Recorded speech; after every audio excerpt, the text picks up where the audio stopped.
Hey guys, it's Rob here. As Chuck E. Cheese fans, we all know what 2.0 is. It's a remodel that completely remodels an entire location, with the entire exterior and interior being done. Not only that, but in almost every case, the animatronics are removed and destroyed, being replaced with a dance floor and video wall. For fans who grew up with the animatronics, you probably aren't happy with this specific aspect of the remodel. A lot of people also are not fond of Chuck's redesign that debuted back in 2012, Rockstar Chuck. Because of this, and also the fact that 74% of you wanted me to do this idea before the others, we're going to be talking about what would have happened if the 2.0 remodel never existed, as well as if Rockstar Chuck was never introduced. As usual, I won't be doing much of any research in this video, going only off of what happened in the past, and using my knowledge of Chuck E. Cheese in order to come up with an alternate timeline. Thanks to these people for requesting this video idea. Without further ado, let's answer the question, what if Chuck E. Cheese's 2.0 remodel never existed? There's one of two ways I could see this going. First is that they do nothing and go bankrupt, which obviously is a lazy answer, though the most realistic one. The second is one that probably isn't a realistic decision for this company, but an option I think would be an interesting one. Let's go back to 2012. Back then, Chuck E. Cheese's was not doing very well, which is why they came up with the idea of Rockstar Chuck in the first place. I do think they could have done something else, however. Let's say they decided to invest resources into hiring new people for the company. People who had a large interest in the brand and wanted to see it grow and be successful. Younger people specifically, like young adults who grew up with the brand and really enjoy it, would be the target people to hire on here.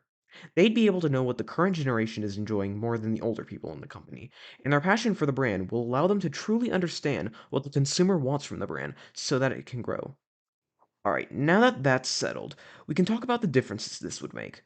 The first one is that Rockstar Chuck would cease to exist. This doesn't mean Chuck wouldn't get a redesign, but he would not become Rockstar Chuck. In fact, nothing would happen in 2012 aside from bringing on these young people who have a passion for the brand and know what the latest generation wants. Things would start to change starting in 2013, however. At the beginning of the year, an announcement would be made by the company that Chuck would be getting a new redesign. They would be doing a throwback to an older Chuck design, Tuxedo Chuck, but change it a bit. The main change would be the lack of a derby, now sporting a top hat. He also no longer held a wand, either. Other than that, the design stayed largely the same, trying to appeal to both kids and adults. Like with Rockstar Chuck, the designs of the other characters remained unchanged at first, though this would change soon as well. Throughout 2013, locations started changing the animatronic Chuck's clothes to match the new design, and the walk around also reflected this change, with all being changed into the new tuxedo outfit by the end of 2013. 2014 brought some new changes to the other characters. Jasper would keep his Avenger design, but his clothes would change back into the Pizza Time Theater era, wearing only overalls. That's how the rest of the characters were changed as well, keeping their Avenger designs but having their Pizza Time Theater era clothes. Although these changes would be rolling out to all locations, with the new clothes being put on the animatronics as well as the walkarounds, there would be a concept that would soon be implemented into a few special locations which hadn't ever received the Phase 4 remodel.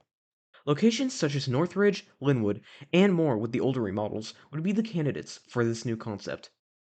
Beginning in 2015, these locations would undergo a remodel that would turn them into Pizza Time Theater era locations. The goal here was to appeal to the nostalgic and the older audiences who grew up with this era of arcades in the 80s, making both the exterior and the interior look accurate to the way Pizza Time theaters looked back then. They would also have older looking arcade machines created for these locations to better recreate that era. The animatronics went mostly unchanged, with the only exception to this being the use of older show tapes from the 80s to capture that feel even more. Due to the cost of completely remodeling a location like this, combined with the lack of appeal to a general audience for these locations, only 10 would be remodeled like this. Luckily, these changes helped to bring up sales a bit, though not enough to satisfy the company. That same year, the company would outsource to Garner Holt to make a new stage setup. They'd worked on the Studio C animatronic, of course, so there was plenty of history there. This time, however, the plan would be to make an entire band of Studio C animatronics, bringing back Munch's Make Believe Band as a new stage setup. Sure, existing stages such as the 3 stage and the Cyberamic stages still had Munch's Make Believe Band, but these stages hadn't been made in over 20 years at this point. This time, they would be returning with a look that better matched the look of Chuck E. Cheese's at that time. While having each of them being 32 movement animatronics would be amazing, that would be far too costly to install in many locations. So, of course, they would have ended up going with 16 movement animatronics, each having slightly more or slightly less movements, depending on what they needed. The stage would be redesigned to look like that of a Broadway stage, giving a classy look without going too retro. Show tapes would also be changed to better appeal to families rather than just kids, and in this timeline, covers would continue to be produced rather than original songs. It wouldn't be until 2016 that the first stage setup was complete and tested at a location, probably a Texas location since that's where their corporate office is. The new stage setup, combined with the new approach to show tapes, would be a hit with consumers, being able to experience a full band in the Studio C style of animatronics, with a more general audience approach to their show tapes being appealing for a whole family to watch. Soon, the stage setup would be rolled out to other locations with Studio Seat stages, reusing the chuck from the stage the location had in order to save money. This wouldn't be the last major change to come, however. In 2017, a remodel would be announced that would be coming to all locations eventually, with the exception of the retro remodel stores.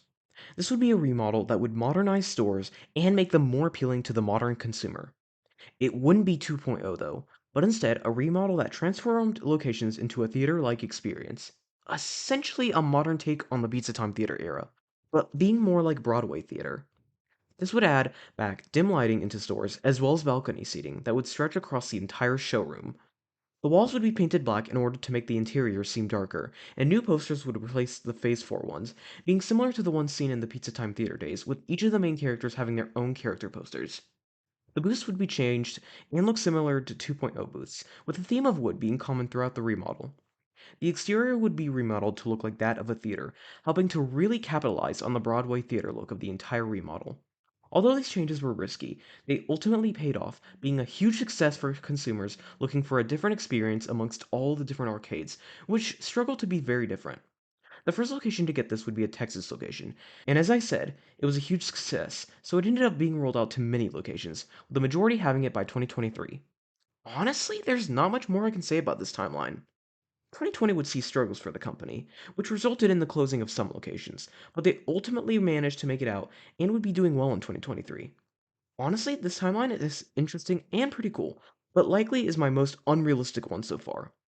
If younger people who had nostalgia for the company were hired on, I'm not really sure what would happen, but nostalgia definitely sells, so I could see this being a possible option that would be taken, especially if the company back in 2012 was desperate for an option that would see profits. Overall, this would have been a pretty cool timeline to be in, albeit unrealistic. Thank you guys for watching this video.